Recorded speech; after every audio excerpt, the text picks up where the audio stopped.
being here. Take two. Okay. Oh, and also, of course, it goes without saying, I'm so grateful to Hashem for putting this all into place, letting this all happen. He's very kind sometimes, our Hashem. And, oh, yeah. And he has just made the world work out in a way that I could have this experience, and it's definitely been an impactful one, and I hope you all could get a little taste of it tonight. And of course, thank you to my grandparents for being my love and support and for being here tonight. And for my whole Chabad of Oxnard family, for being my biggest fans through thick and thin, and for believing in me and seeing me through all my life. Okay, I'm gonna give a little bit of background of where this all started. So last year, I, together with Eden, were in Tzfat, up in the mountains of Eretz Yisrael, the Holy Land. We were there for the year in studying in 2 different programs. I was studying in a program called Beis Chana, which is really up in the mountains. Most of the time, the fog is like sitting right there on the mountain, you know? This is right outside of my classroom.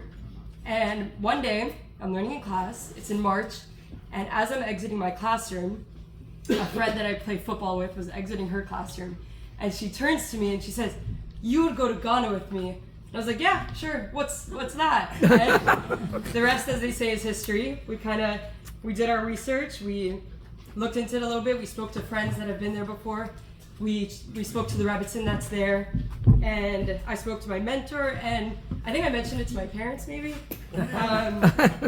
But after some time, we were ready to confirm. We felt like this is the right place for us.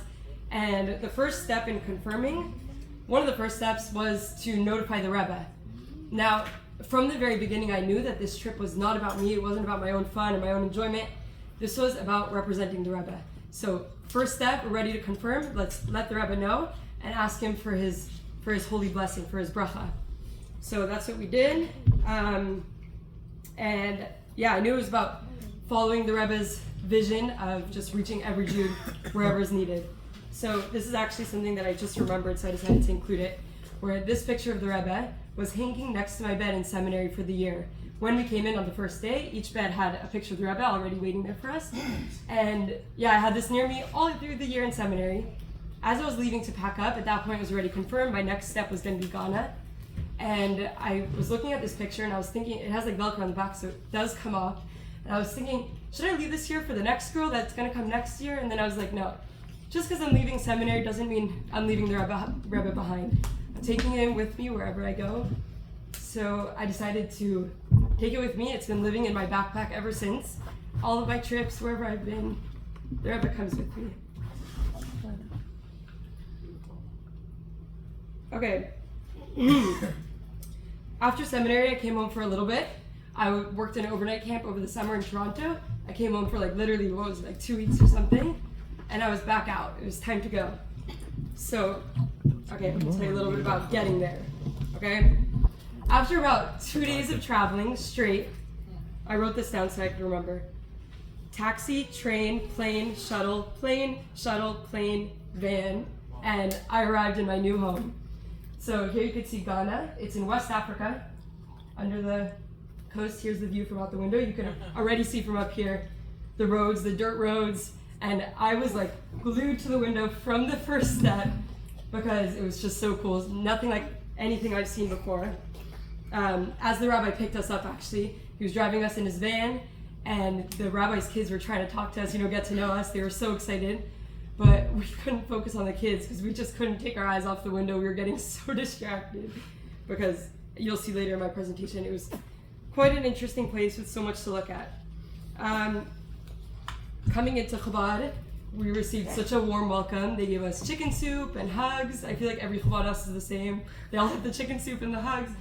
So this is a sign that they have right at the front, which really resonated. It says, "Welcome to Chabad of Ghana, Bruchim Habayim, the Beit Chabad Ghana, where every Jew is family."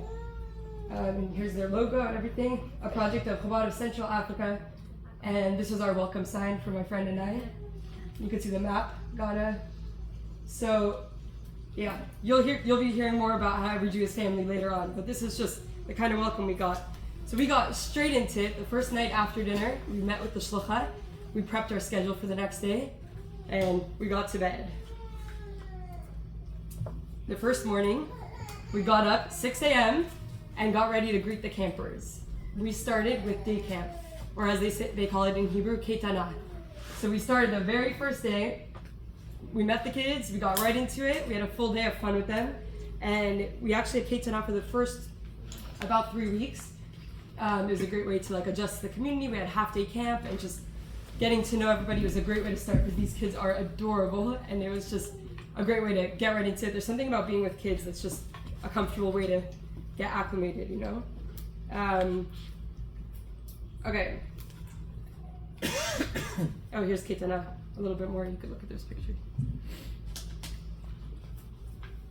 And they actually, every time there was a break in public school, the kids go to public school in Ghana, every time there's a break, like a public holiday or legal holiday or anything like that, Chabad would host day camp. So we ended up having day camp almost every other week. We had a few days of day camp. So we spent a lot of time with these kids in Ketana. Here you could see them looking at the Torah. Here they're making a performance about Rosh Hashanah. Here we're making challah. Here the Shabbat Ima, the Shabbat Abba.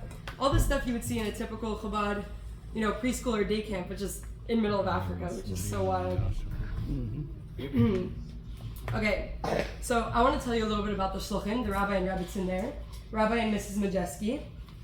So Rabbi Majeski is from Brooklyn, New York. Mrs. Majeski is from France, from Paris. And they've been living in Ghana for 9 years now.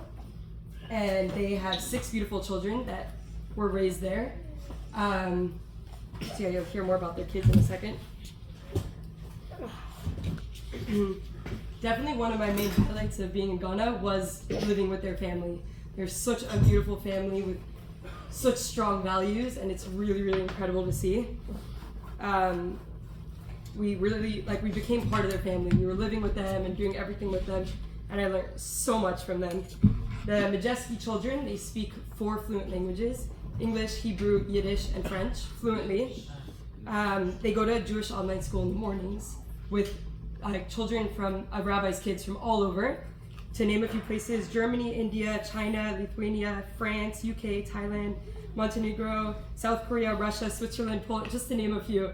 They go to school with all of these kids. These are their friends. Very different time zones. Yeah, so they go to on the Israeli track, which the way it works out is that every kid it's a different time of day for them.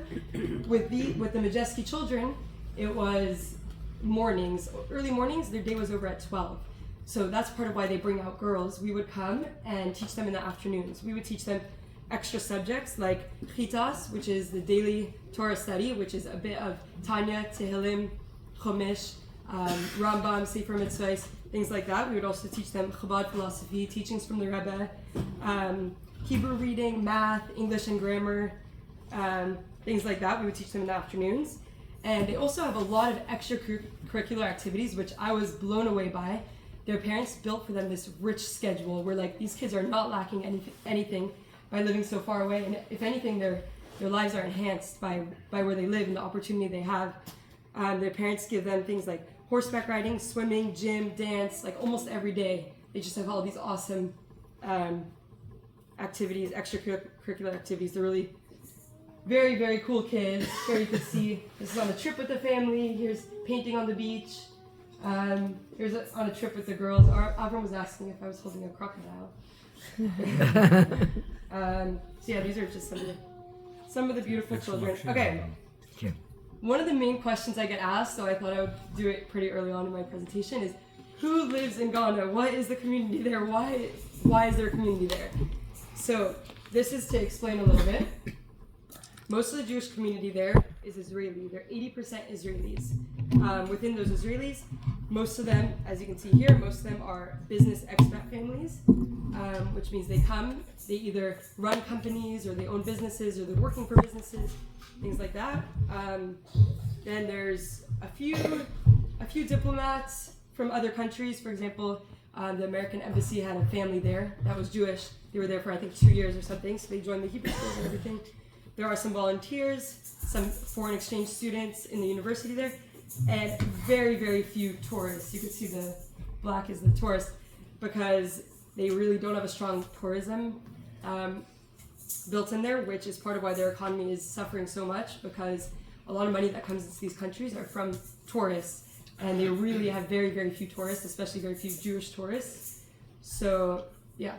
Part of what the business people do there actually is they help develop, the Israelis that came to Ghana helped develop so many things in Africa, in Ghana, including they digitalized the voting system for Ghana. They built up the airport. It used to just be like airplanes and like a runway, and they built up, it's a beautiful airport built up by the Israelis that came in there.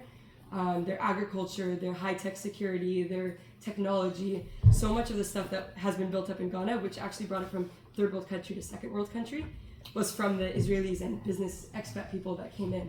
So I found that pretty powerful. Jews always have a way of like getting in there and making a difference, you know. And about the students, there are some students that come in, Jewish students, which is so cool because these kids, they get sent out from, like let's say they're foreign exchange, they get, one of them was from Washington. They sent her to Ghana for a semester, and she was like, I'm in Ghana, there's no way I'm gonna find anyone here that's my type, or you know, she's on her own.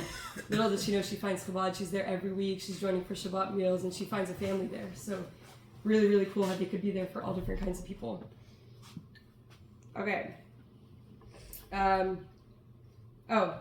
Just some more numbers. There's a few hundred Jews in Ghana, about 50 Jewish families, and about 90 Jewish children. Okay, here are some of the programs that Chabad does. You can see here, Bat Mitzvah Club, C-Teen, Hebrew School. This is at a C-Kids program, Sushi in the Sukkah, C-Teen Junior, Hebrew School Junior, teaching the little kids the Aleph Beis and stuff. So this is just some of the few programs that Chabad offers. Here's some more of the ladies' events. These are Jewish students coming together for a paint night, the preschool, services, of course, like shul and everything like that. So much, much more, but it's pretty incredible how they have a full-on, flourishing, busy, program going on there, even though it's so far away. Okay, I decided to include a little intermission to give you guys a feel for what is Ghana, what is this place, what does it look like. So I'm going to show you some of the views that we have there. Hopefully it's not cut off. Okay, so I'm not going to even describe stuff, I'm just going to let you see for yourself. These are just like typical scenes. This is what you see when you're driving. It's beautiful there. It's a really beautiful place. Carabao. Yeah. This is we were painting on the beach one day, and these little boys came over and they were just watching us. We're like, hey, you guys want to paint with us? They were so shy and so nervous, but we like warmed up with them. They sat with us painting on the beach, and they were like so excited. This is also just typical. This is driving on the highway. Whenever the traffic slows down, all the merchants, I guess you could call them, all the people selling stuff, they just start walking by and they offer you stuff through the window, and that's just a typical day driving through the highway. This is me at the marketplace buying gifts for my siblings. What beach is that? Is that the beach? You're on the ocean or? Yeah, this is on Atlantic Ocean. Atlantic Ocean. Okay. South Atlantic Really? Ocean.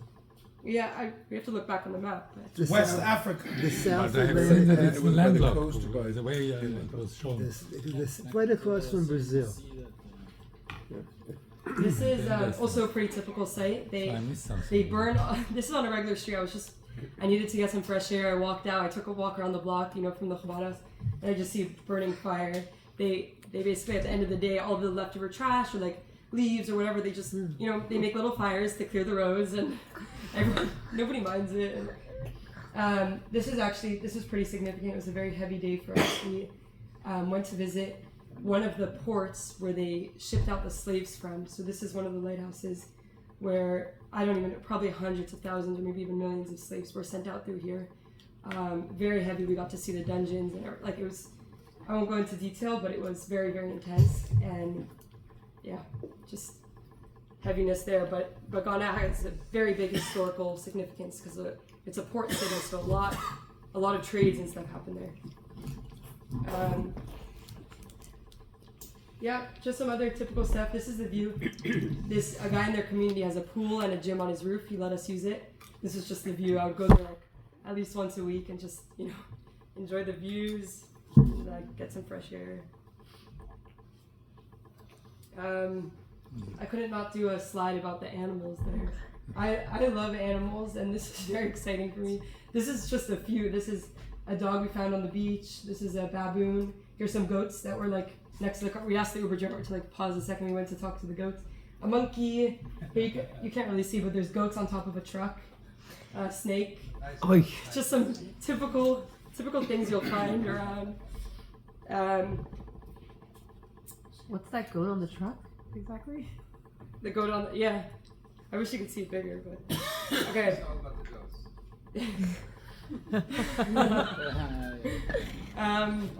These are some of my favorite snacks. This is actually a cocoa fruit, so this is where chocolate comes from. But when you eat it like this, the inside is like poisonous and bitter, but the outside is fruity and sweet. Cacao. Cacao, yeah. So really yummy. We would like suck on these when we were hungry and we couldn't find kosher snacks or whatever. Coconuts. This is me playing with the donkey. I'm actually holding the cocoa fruit as like my precious food for the day. Which part of it could you eat? You just suck on the outside, the fruity part, and then you spit it out. We actually saw how they process it, which is a very, very cool process. Okay, I think that was enough of an intermission. Let's get back into it. So I'm going to show you guys a little bit of what Sukkot was like before it all started. This was from Sukkot, 5784 this year. It was a beautiful holiday. We had such a good time, both with the Majeski family. We went on awesome trips, and also with the community itself. We had beautiful meals and events and programs. Lulav and Estra, we had lots of opportunity to shake the 4 kinds, and you could just see the smiles. Everyone was just happy without a care in the world. These are all Israeli families, remember? And little do they know what was coming up. There's some more. Here you can see these girls. They're preparing flags for Simchas Torah. There was going to be, and here you can also see, this is a giant banner that the Shluchim have, which is about their annual Simchas Torah, which is their biggest event that they have there in Ghana. It's beautiful. I mean, I'm just imagining, they told us about it, but it's their wildest event. They have an open bar, and they have dancing all night, and they have, obviously it's on the Chag, so there's no live music, but singing and dancing with the Torah, and it's one of the most exciting times. We were so excited for it. Like from the first day we came, they said, just you wait for Simchas Torah. It's the happiest day of the year. So this sign was up. This was on October 6th, for reference. Wow. This is the kids getting all excited, making their flags, and nobody could have imagined what was coming up. So here, okay, so I'm just fasting forward a little bit. It hit the community so hard when the war started. The way we found out was a man in the community, I guess it was 6 a.m. or something, Shmini Atzeret morning, he came in and he knocked on the rabbi's bedroom door. Actually, first he knocked on one of the children's door and he said, "Can you go get your Abba? It's urgent." And they were talking Hebrew. The children speak with the members in Hebrew. And the boy freaked out, of course. He's like, I'm not allowed to wake up my Abba, like, there's no way. And he said, no, this is very important. So he woke up the rabbi, and he told him about what was happening in Israel. And it hit the community very, very hard, mostly because they're an Israeli community, and also because they're away from Israel. And it just, something about it hit them very, very hard. Everything shut down. Of course, that big Simchas Torah that was going to happen, it all got canceled. It was one of the quietest Simchas Torah I've ever seen. Nobody showed up. Everyone was quiet. No one danced. It was very, very heavy. And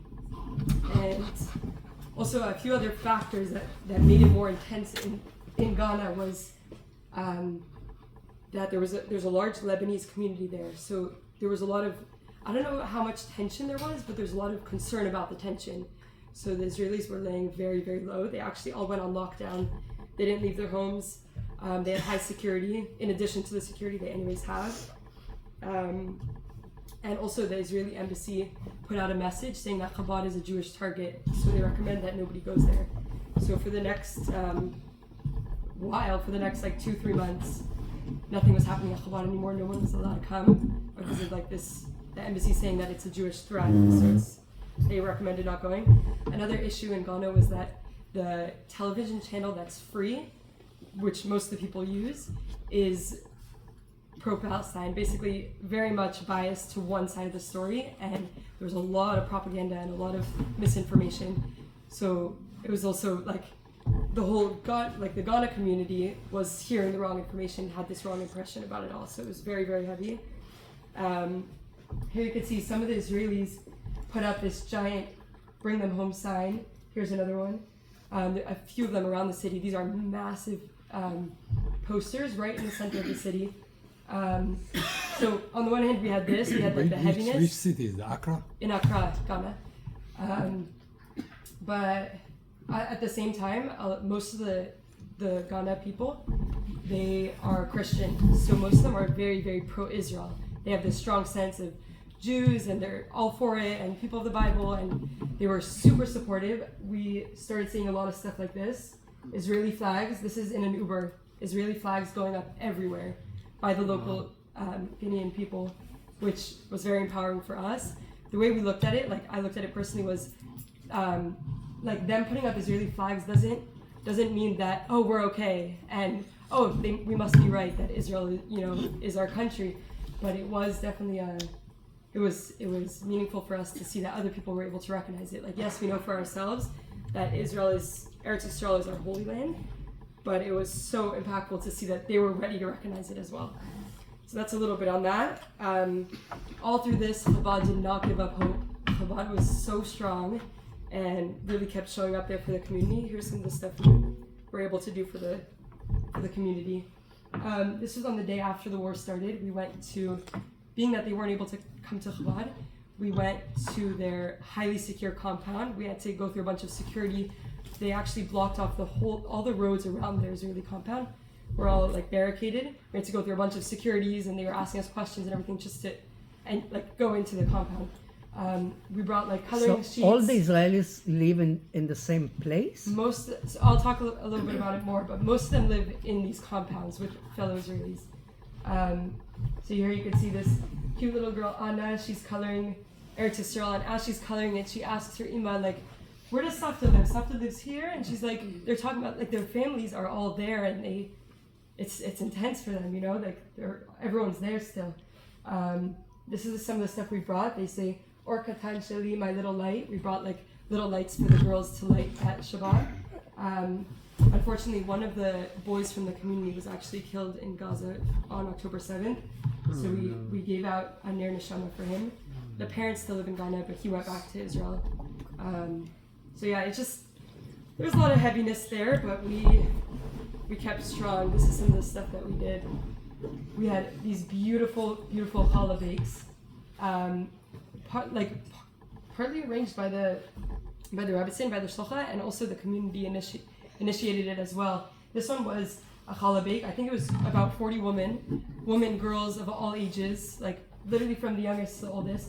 We got together we made the blessing on the challah together. We all braided together. Everyone was singing and saying prayers together, and this was like on the start of the healing, like when they were ready to come back together and just have that unity. This was a challah bake with the children.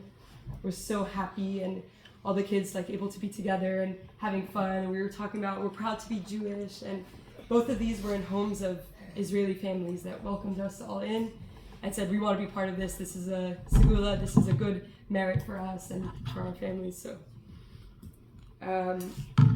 okay, for those of you that know Israeli products, I just thought this was pretty exciting. This is what their fridge looks like. It looks like a makola. Like it literally looks like a fridge in an Israeli store. They stock up on Israeli products. This is one of our helpers, Evelyn, carrying our tchina.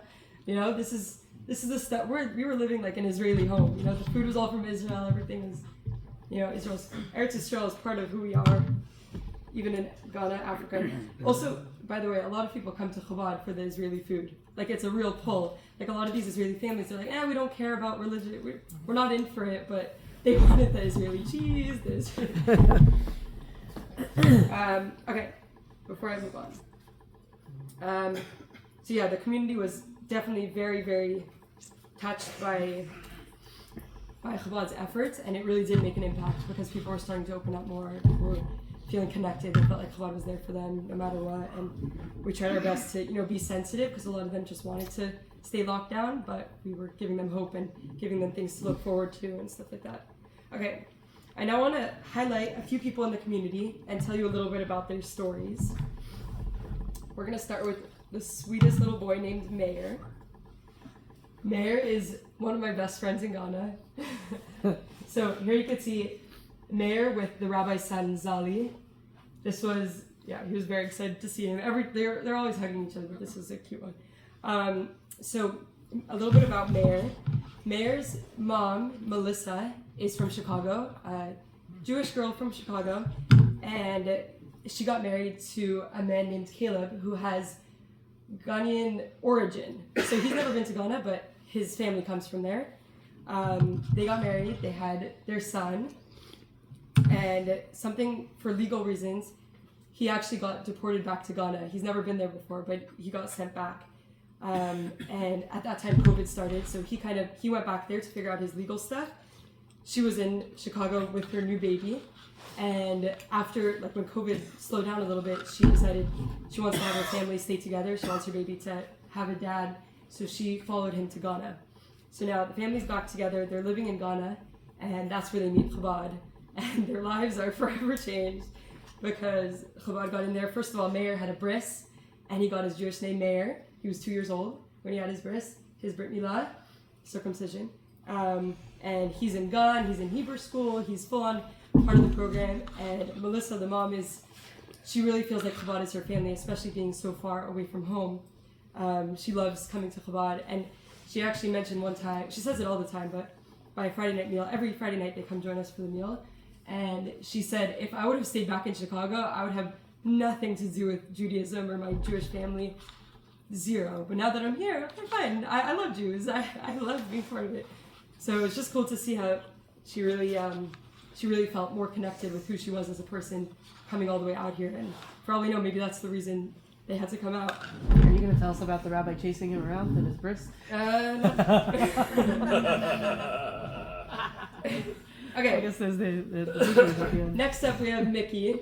Mickey was also probably my second favorite. No, my favorite. Oh, everyone's my favorite. Mickey has an incredible story. So Mickey survived the Holocaust, and very soon after, she moved to London with her sister.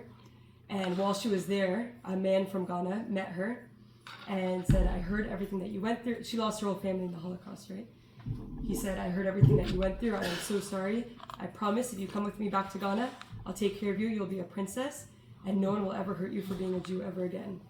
And she was, a broken girl from the Holocaust. She was all for it. She followed him to Ghana. She's been there ever since the Holocaust. She's been in Ghana. How old is So she's 101 years old. Wow. She's been there since 1954. So someone could calculate how long that is. But her whole life is there. And unfortunately, after her husband passed away, true to his word, he took care of her. She was the princess of Ghana. He was a very famous politician or something, so he had a lot of money, a lot of connections, a lot of fame. She said, when I was younger, I would drive around in a cool car, and I got a lot of publicity and whatever. Right when he passed away, it all went out the window. I won't go into details, but she basically lost all of her respect in the community. She lost all of her money. Her two sons, who are Jewish but don't really associate with that, they left her, and she's been on her own. Now, 9 years ago, Chabad came. They pretty much found her right away through different connections. And in her words, Chabad is my family.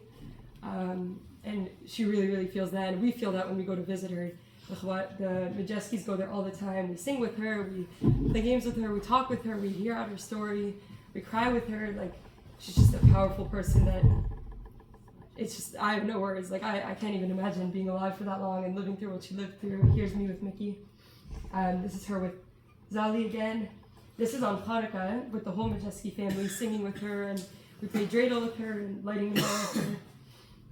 So, yeah, just some of the souls that were touched over there, that are touched. Okay, this is exciting. I don't know how many people know this, but Yafa actually came to visit me at one point, which was very, very exciting. So, yeah, wait. Can you tell us how? Yafa's my sister. Oh, yeah. The story behind her coming was, in very, very short, there's a rich man there. He owns a gold mine. He is Hasidish. So for those of you who know, he has like long payas. He wears like the white shirts and the tzitzis, and he's a full-on, like, straight out of, I don't know, Jerusalem or Borough Park or whatever. And he's living there. He owns a gold mine, and he has an obsession with watches. He actually doesn't wear the watches because they don't fit him well. So he just likes collecting the watches. He's a great guy. And he called up the rabbi one day. He said, "Rabbi, in Manhattan, there's a watch, and I want it. Can you find me someone to fly from New York to bring it?"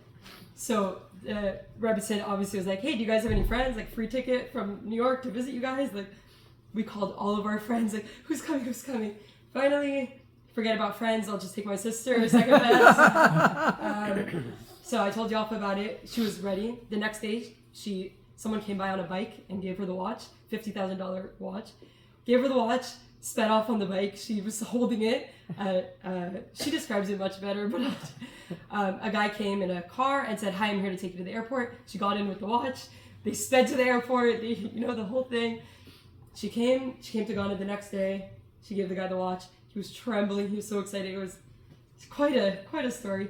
But the perks of it was we got to spend like a good 5 days together, or less, probably 3.5 days together in Africa, which was so exciting for me because I'm there in my own little bubble, isolated. Nobody knows where I am. To have someone come in for my family was very, very exciting. So yeah, it was a lot of fun. And also, not just fun, there was something very, very cool that came out of it, which it like blows my mind every time I think about it. Because before she came, I told her at some point in the conversation, I was like, "Yafa, I'm so excited for you to come. Like, for all you know, like you could be accomplishing something really big by coming." And I just kind of mentioned it casually, and we both like laughed it off. Like, yeah, of course. Like, this is important. Like, whatever. Like, it's important to bring the watch. That's what we thought. But turns out, okay, backstory. Forget about Yafa for a second. There's a man in the community named Andy. Andy's a great guy. He is very connected with Chabad. He comes every Shabbat to the meals, to services. He's a great guy.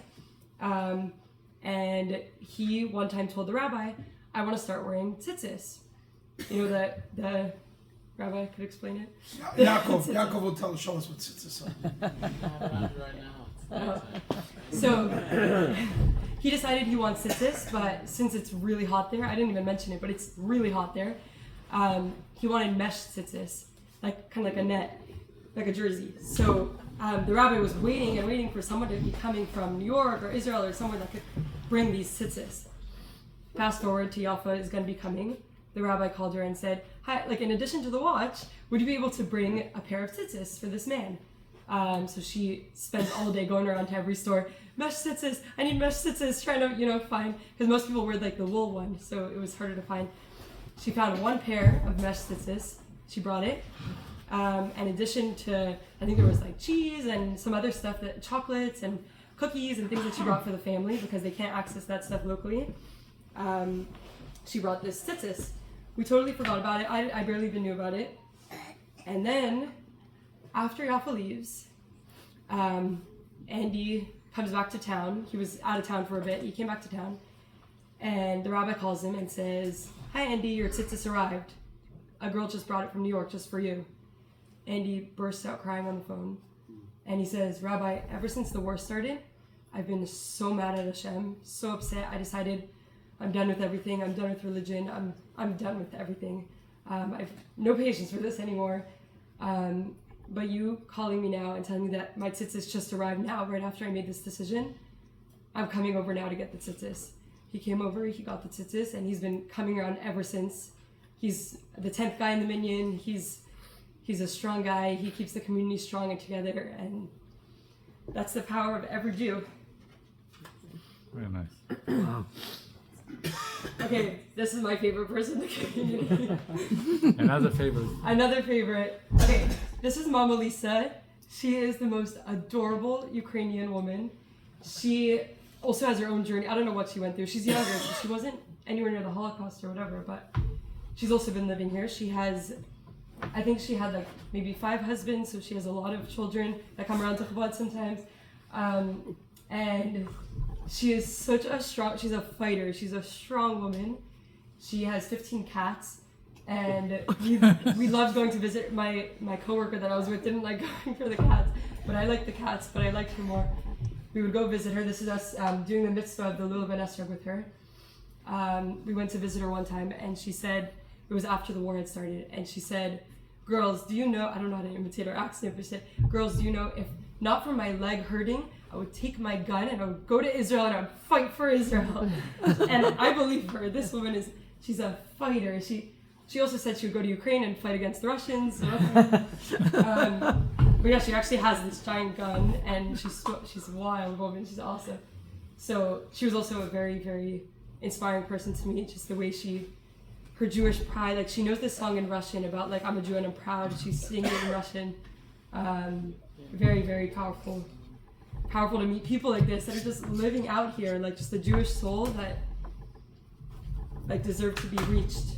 And again, back to the Rebbe, this is the Rebbe's vision to reach all of these individuals. So, yes, Jews have been through a lot. And, oh wait. Oh, come on. It's okay. Jeez. Jews have been through a lot, but Jews also have hope for the future in the next generation, and never mind the next generation, this generation right here, right now, where we have each other. This was, as the war was going on, we ended up switching our programs to a location that they felt secure with. High security, everything. We continued. This is a little boy reading from the Siddur, from the prayer book with his yarmulke. This is the rabbi's kids putting on tefillin with one of the boys in the seateen. This is another boy reading the Aleph Beis. These are boys giving charity. This is at the Gan, at the preschool. This is one of the rabbi's daughters writing a letter to the Rebbe. She's a shlucha in her own right. She's, asking for strength to continue the good work that her family's doing out there. So, like, just this dichotomy, I guess you could say, of the heaviness that was going on this whole time, but also the strength and the power of having Jews just being such strong Jews together.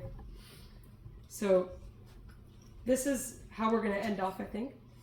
Hanukkah. Hanukkah was very, very exciting. Hanukkah was also a turning point in the history of Chabad of Ghana because everyone was able to come back. This is when the embassy said, all clear, everyone can come back to Chabad. It's not a target anymore. So everyone's welcome. We did get high security for this event. Over 200 Jews gathered at Chabad, in the Chabad backyard, for a beautiful Hanukkah event with just hope and healing and light and warmth. We had so many menorah lightings all over. Here you could see some of the families lighting together. Here you see these boys have Jewish stars on their cheeks. At one of the events, they're lighting the menorah because Jews just don't give up. Am Yisrael Chai. And before we knew it, it was time to say bye. Saying bye was really hard because we really invested. We were part of the community. We were part of the family. It was a big deal saying bye. And also, as we were saying bye, here you could see saying bye to some of the kids. As we were saying bye, I told them, don't worry, I'm going to see you in Israel. And for real, it's possible, first of all, because these families are from Israel, but also in a deeper sense, this is where we're all heading. And we're all going to end up back there very soon. Also because we're all family, Jews are all family, and this whole trip made me realize that even more, that Jews are family, we're there for each other, and family doesn't give up, family stays strong, and family will go home together. Amen. Wow. Okay. One last piece. On my way home, I made a stop at home. Yes, I went to the Holy Land, Eretz Yisrael, on my way home.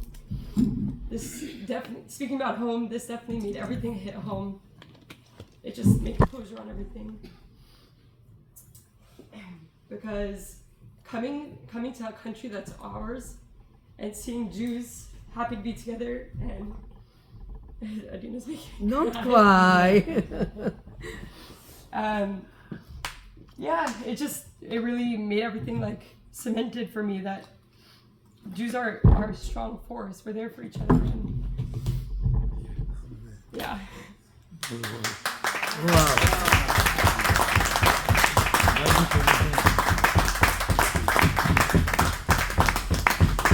Wow. I feel like I have so much more to say, but Tell us about the thank you all trip. for joining. Tell us about the trip to Eretz Israel. How did you Oh, go? that's a whole nother. Should I make a report from Ghana, from Israel? I have so much to say about my Israel trip. I actually was there at the same time as three of our Mora's right here. Mimi and Dawson Ricky. We ended up there at the same time, which worked out so well. It was so cool. But yeah, that was a very, very, very powerful experience for me to just bring that all together. Yeah. What's that picture? Okay. Now I have time for questions. There's so much more I didn't include, but I want to talk about it, so I'm hoping everyone will get those questions in. I think we have time for questions, yeah? Yeah, and then Shep's gonna do some music. Perfect. Okay. This is from our first Sunday there. We went rock that climbing. you? This is me, yeah. This was like 500 feet up or something. We went rock climbing and rappelling. It was an insane trip. That's a whole nother slideshow in itself, by the way. Yeah, just a... Oh, that's what I was going to mention. That we were there so much for the shluchos of it, like for the teaching and all of that, but also said on the side we also gained so much. And this was a very big lesson for me that when you're out to do something that's positive and good and impactful and holy, the fun stuff will happen, the happy stuff will happen, because Hashem repays those that are ready to work hard and ready to do the right thing. So we got all these wacky trips in there just for being there, just for doing our best. Yeah. Any other questions? Yeah. Where was it located? We see all these pictures of nature, and we tend to think of Ghana, and you're somewhere out in Yemenville. But where were you actually? Where's the Chabad situated? In Accra. So that's the capital major city city? of Okay. Ghana. It happens to be right near the coast, so we were able to go to the beach like whenever we wanted or whatever. But yeah, it was like the city of Ghana. So yeah, go. How many girls do they rotate at a time and for how long? Good question. So they've been there for 9 years now, and I think they already went through like 30 girls or something. But is it 2 at a time? It's usually 2 at a time. Sometimes they had 3, and they get girls for the first 4 months, which is what I did. Then they have their summer break in December because of the season differences, and then they have girls for 6 months till June. So I did the 4 month, and then yeah. Ricky, Hadas, who's next? So Mimi, and then. Are you picking us up? No. For the Next year, yeah. Okay, at our Chabad house in the Philippines, the previous shaliach had classes for the Noahides, and they would meet on Sundays. But many Noahides would come to learn about Judaism from the Chabad shaliach. Cool. Did they have something like that? If people wanted to learn, they offered classes. Like if people wanted to teach me more about Judaism, the rabbi would obviously give them time and stuff. But yeah, their main focus was for the Jewish community there because it was so like essential. They really needed all they could get there. Yeah. Question. What's the primary religion there? What language do they speak there? And are they receptive to having Jews there in Ghana, or are you kind of coming out? Good question. So the Can you main repeat? language there. Yeah, I'll repeat. So you asked about the religion, the language, and how receptive they are to Judaism. So the main religion there is Christianity. In some other African countries nearby, like the rabbi's friend is in Nigeria, and there it's mostly Muslim, so there was a lot of tension there. No, it's 50-50. Yeah? Yeah. Okay. But in Ghana, it's primarily Christian. The national language is English because they were colonized by England. That's good for you. It was convenient for us, yeah, but it's hard to understand. It was a very different English. It's very hard to understand, but they also have their tribal language, which there's a few different dialects wherever you go. It was actually cool. I didn't pick up on the language, but I picked up on if they were speaking, like I was able to tell if my Uber driver could communicate with the guy or not, like if they were speaking the same language, which was cool. But they speak Twi, which is their tribal language. I learned 5 words in Twi. I taught them to Medase, Mipacho, Etese, Minye. I learned 4 words. Yeah, you forgot. Mipacho means please. So if you want to come to Ghana and speak 1 word. And your other question about Judaism. So most of them were really good about it. Some of them were very confused when the war started because of the misinformation. So on one of our trips, they were like, one of them was like, "What's Israel doing?" And then I was like, Israel's protecting itself. They're like, "Oh, I didn't know that." Like, they really just don't know. But they are very receptive to Judaism. They love when people are religious. They love when people talk about religious values. And also because their leader comes from Judaism, they kind of have that connection. Wait. The leader comes Like from Judaism? they're No, The no, leader like of Christianity. the main Oh, The Yoshka. okay. yeah. Wait, did you? Educated generally? Are they well educated? Oh, I actually wanted to talk about the education system. School costs 1 cedi a day. A cedi is about 9 cents. So they pay every day when they come to school. There's a box. They drop in 1 cedi, which is like, yeah, not much. But most of the families actually can't afford it. So a lot of the kids don't go to school. They have charity schools, which also feed the kids and stuff. Most of those have teachers from abroad that come in and like donate their time and feed the kids, and you know. But the education is, they have education. Like they have regular schools and stuff. As far as the Jewish kids and all the business families, they go to international schools, which is really cool. So they go to an American international school. So these Israelis, they come from Ghana from Israel to Ghana, and they grow up like American teens, like straight up. So it was funny, like doing CT in there and stuff. Like these are Israeli kids that are like sounding like American teens, but you know, yeah. Question. Mine, Is yeah. there a Jewish day school for the older, like through 12th grade? No, so there's just a preschool now, and Hebrew school, but they all go to public school. Yeah. Because there's not enough kids. Yeah. Yeah. Well, 2 questions. One is 100% of the kosher food had to be brought in from the outside? Yeah. What was Other than anything- pineapples. Pineapples. Okay, that's good. What about the group of people that claim to be Jews in Ghana that have a kind of cloudy history? Did you have any contact with them? Great question. So they're actually in the north, and there it's a lot harder. First of all, it's very hard to access because the road quality is very, very poor there, especially to like the northern regions or whatever. So it's very hard to get there. It would take I think 12 hours and just like bump, like very, very hard to access. And also they don't have like electricity and stuff the same way that, so there's just not much communication, but we know about them. I think the rabbi went up to visit them at some point, so yeah. Any other questions? How did most of the Israeli couples end up there? Good question.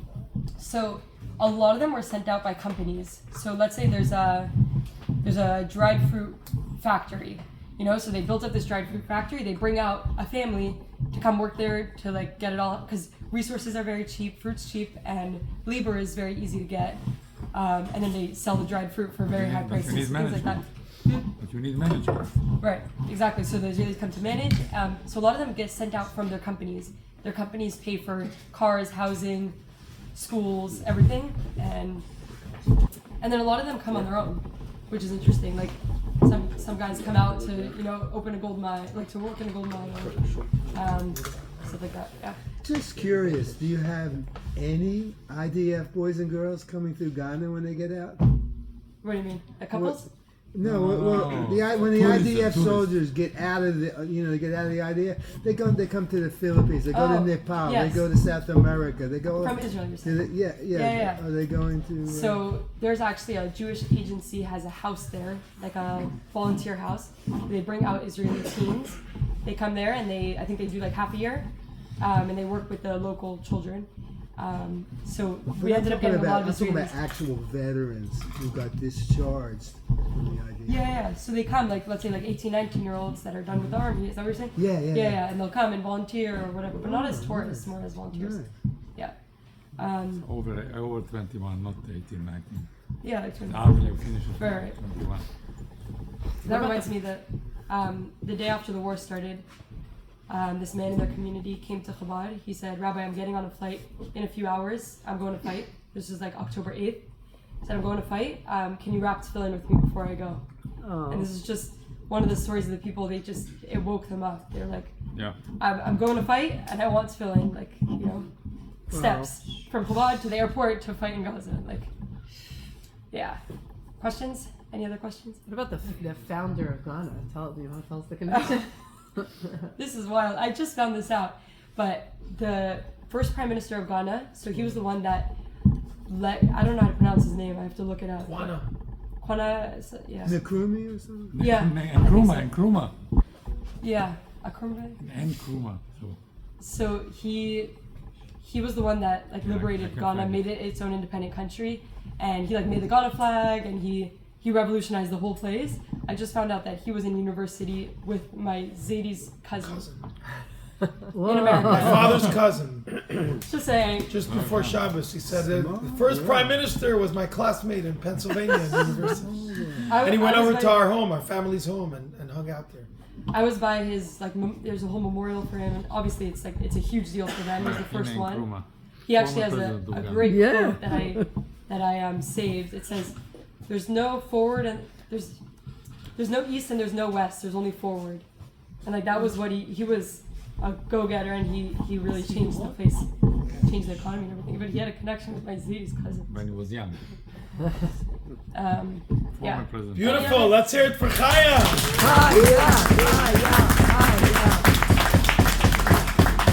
Wow. Lots of nachas here. Good job. Good job. All right, we're gonna have some music from Shep. And, Ghana and who Chef. called you 3 times a week? We'll bench after. And my Saba called me 3 times a week to make sure I was alive. Alive and well. Yes. And well. Yes. Yes.